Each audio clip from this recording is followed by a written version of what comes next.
Alhamdulillah, nasta'inu wa nastaghfiruh wa na'udzu billahi min syururi anfusina wa min sayyiati a'malina.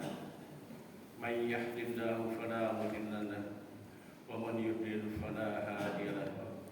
Asyhadu an la ilaha illallah wahdahu la syarika lahu wa asyhadu anna Muhammadan abduhu wa rasuluh. Allahumma salli wa sallim wa barik ala sayyidina Muhammadin wa ala alihi washabihi wa barik wasallam. Amma ba'd, fa ya ayyuhal muslimun, usikum wa nafsi bi taqwallah wa qad muttaqun. Wa qala ta'ala fil Qur'anil Azim, a'udzu billahi minasy syaithanir rajim. Bismillahirrahmanirrahim. Ya ayyuhalladzina amanu haqqa tuqatih wa la tamutunna illa wa antum muslimun. Hadirin jamaah yang dimuliakan Allah, marilah kita senantiasa bersyukur atas segala nikmat yang telah Allah karuniakan kepada kita. Salawat dan salam semoga senantiasa tercurah kepada Nabi Muhammad SAW yang telah menyampaikan agama yang sempurna kepada umat manusia. Semoga kita termasuk dari golongan orang-orang yang senantiasa taat dalam menjalankan perintah-perintahnya. Dari atas mimbar ini, khatib mewasiatkan kepada diri kami pribadi dan kepada para jamaah sekalian. Marilah kita senantiasa bertakwa dengan sebenar-benar takwa, yaitu menjalankan perintah-perintah Allah kapanpun dan dimanapun kita berada. Karena sebaik-baik kalau kita insya Allah Ta'ala adalah dari ketakwaan. Hadirin jamaah yang dimuliakan Allah, Allah berfirman di dalam surat Al-Anfal ayat 33, A'udzu billahi minasyaitonir rajim. Wa ma kana Allah liyu'adzibahum wa anta fihim wa ma kana Allah wa'adzibahum wa hum yastaghfirun. Wahai Muhammad, Allah sama sekali tidak akan menurunkan azab kepada kaum kafir Quraisy selama kamu berada di tengah-tengah mereka, dan Allah tidak akan mengazab mereka selama mereka mau memohon ampun kepadanya. Ibnu Katsir rahimahullah dalam tafsirnya menyebutkan asar dari Ibnu Abbas radhiyallahu anhu yang berkaitan dengan ayat tersebut. Kana fihim amani Nabiullah sallallahu alaihi wasallam wal istighfar. Fajahaban Nabi sallallahu alaihi wasallam wa baqiyal istighfar. Di tengah-tengah mereka ada dua jaminan aman dari bencana besar, yaitu keberadaan Nabi Muhammad SAW dan istighfar. Tetapi sekarang Nabi telah pergi, sehingga yang tersisa adalah istighfar. Inilah secercah harapan yang dimiliki oleh orang-orang yang beriman, yang tidak mau melulu berhenti pada fenomena alam ketika memahami bencana maupun mengantisipasinya. Hadirin jamaah Jumat yang dimuliakan Allah, jika kita hanya melihat dengan satu sudut pandang bahwa bencana yang terjadi karena sebab ilmiah, maka tak ada yang bisa kita lakukan untuk mencegah agar tak terjadi.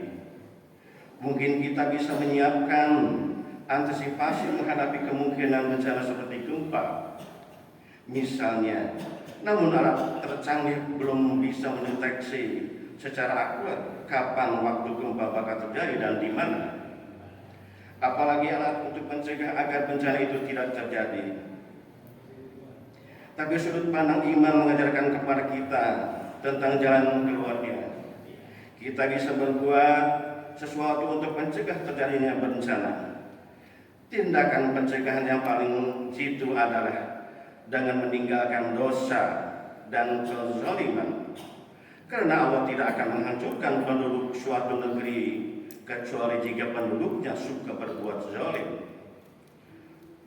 Firman Allah Ta'ala di dalam surat Al-Qasas 59, A'udzu billahi minasyaitonir rajim. Wa ma kunna muhlikil qura illa wa ahluha zalimun. Dan tidak pernah pula kami membinasakan kota-kota kecuali penduduknya dalam keadaan melakukan kezaliman. Adapun antisipasi bagi masyarakat yang terlanjur berbuat dosa adalah dengan istighfar, memohon ampunan kepada Allah. Hadirin jamaah Jumat yang dimuliakan Allah, karena setiap musibah yang menimpa manusia itu disebabkan karena dosa, maka yang bisa mencegah dampak yang ditimbulkan oleh dosa adalah dengan bertaubat, memohon ampunan kepada Allah. Orang yang bertaubat dari dosa seperti orang yang tak pernah melakukan dosa. Ketika dosa telah dihapus, maka tercegahlah ia dari bencana. Hadirin jamaah Jumat dimuliakan Allah, tak hanya mencegah dari datangnya bencana maupun musibah, istighfar juga menjadi solusi dari berbagai kesulitan dan problem yang dihadapi oleh manusia. Imam Al-Qurtubi menyebutkan bahwa ada seorang mengadu kepada Imam Hasan Al-Basri rahimahullah tentang kemarau panjang yang dialami. Maka Hasan Al-Basri rahimahullah berkata, istighfarlah kalian kepada Allah. Orang kedua datang dan mengeluhkan kondisinya yang masih dalam keadaan miskin. Beliau juga menjawab, istighfarlah kepada Allah. Orang ketiga datang dengan membawa problem yang dihadapi, yakni belum dikaruniai anak. Lagi beliau menjawab, mintalah ampun kepada Allah. Orang keempat datang dan mengeluhkan kebunnya yang tidak berbuah. Hasan Al-Basri tetap menjawab, mohonlah ampun kepada Allah. Menyimak jawaban itu, Rabi bin Subaih heran dan berkata kepada Hasan Al-Basri, apakah terhadap semua orang yang datang kepada Anda dengan mengadukan berbagai permasalahan, Anda menjawab dengan jawaban yang sama, yakni beristighfar? Hasan Al-Basri rahimahullah menjawab, ini bukan pendapat pribadiku, akan tetapi jawaban sebagaimana Allah firmankan. Lalu aku berkata kepada kaumku, hendaklah kalian mohon ampun kepada Tuhan kalian dari kekafiran dan dosa-dosa kalian. Tuhan kalian itu senantiasa Maha Pengampun. Allah menurunkan hujan dari langit secara terus-menerus kepada kalian. Allah memberikan harta dan anak kepada kalian. Allah memberikan kebun-kebun dan sungai-sungai kepada kalian. Al-Quran Surat Nuh ayat 10-12. Hadirin jemaah Jumat yang dimuliakan Allah, khasiat istighfar tak sebatas pada mencegah musibah dan menjadi solusi agar terlepas dari masalah saja, bahkan juga menjadi sebab tersampainya tujuan yang dimaksud, termasuk rezeki yang datang dari arah yang tidak disangka-sangka. Rasulullah SAW bersabda, man aksara istighfar wajallallahu lahu min kulli hammin farajan wa min kulli dikin mahrajan warajakuhu min haitsu la yahtasib. Barang siapa memperbanyak istighfar atau mohon ampun kepada Allah, niscaya Allah menjadikan baginya pada setiap kesedihannya jalan keluar, dan pada setiap kesempatan ada kelapangan, dan Allah akan memberikan rezeki yang halal dari arah yang tidak disangka-sangka. Hadis riwayat Ahmad. Dengan melazimi istighfar, maka beban-beban dosa yang menghalangi rezeki akan sirna. Begitupun dengan menghalang terkabulnya doa juga akan tersingkir. Hadirin jamaah Jumat yang dimuliakan Allah, Ibnu Al-Zawzi menyebutkan di dalam kitab Sifatus Safar tentang penggembaran Imam Ahmad bin Hanbal ke suatu negeri. Dalam perjalanan, beliau bermaksud untuk bermalam di sebuah masjid. Namun penjaga masjid tidak mengizinkannya. Ringkasnya, kemudian ada seorang tukang roti yang memberikan tawaran kepada beliau untuk menginap di rumahnya. Ada yang menarik perhatian Imam Ahmad pada perilaku pemilik rumah itu. Ia senantiasa beristighfar dalam setiap aktivitasnya. Lalu beliau bertanya, "Wahai Tuan, faedah apa yang telah Anda rasakan dengan melazimi istighfar?" Ia menjawab, "Allah mengabulkan setiap doa yang saya panjatkan, kecuali satu yang belum terwujud." Imam Ahmad penasaran dan bertanya, "Doa apakah itu, Tuan?" Ia menjawab, "Saya berdoa kepada Allah agar dipertemukan dengan Ahmad bin Hanbal." Imam Ahmad berkata, "Aku adalah Ahmad bin Hanbal. Demi Allah, aku benar-benar didatangkan oleh Allah kepadamu." Aku qouli hadza wa astaghfirullah li wa lakum wa li sa'iril muslimin min kulli dhanbin fastaghfiruhu innahu huwal ghafurur rahim. Allahumma shalli ala sayyidina Muhammad wa ala ali sayyidina Muhammad.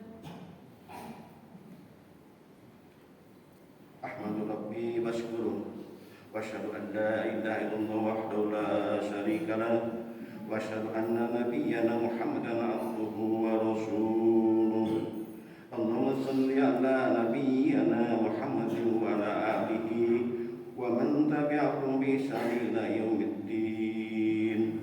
Ibadallah, usikum wa nafsi bi taqwallah azza wa jalla haitsu qala tabaraka wa ta'ala, a'udzu billahi minasyaitonir rajim, ya ayyuhalladzina amanu taqullaha haqqa tuqatih wa la tamutunna illa wa antum muslimun.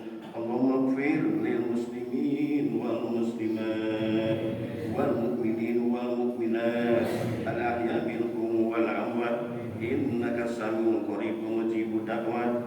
Allahumma 'allif bainana qulubina wa aslih dzata bainina wahdina subul salam wa najina minadh dhulumati ila nur wa jannibna bawahisa ma dhara minha wa ma batan wa barik lana fi asma'ina wa absarina wa qulubina wa azwajina wa dhurriyyatina wa tub 'alaina innaka antat tawwabur rahim waj'alna syakina li ni'amika musnina biha 'alaik wa qabilina laha wa timmaha 'alaina. Rabbana hab lana min azwajina wa dhurriyyatina qurrata a'yun waj'alna lil muttaqina imama.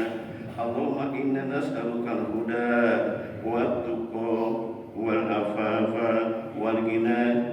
Rabbana atina min ladunka hasanatan wa qina wa fil akhirati hasanatan wa qina adzabannar. Wa sallallahu nabiyyana Muhammadin wa ala alihi wa sahbihi wa man tabi'ahum bi ihsan ila yaumiddin. Wa inna da'wana alhamdulillahi rabbil alamin.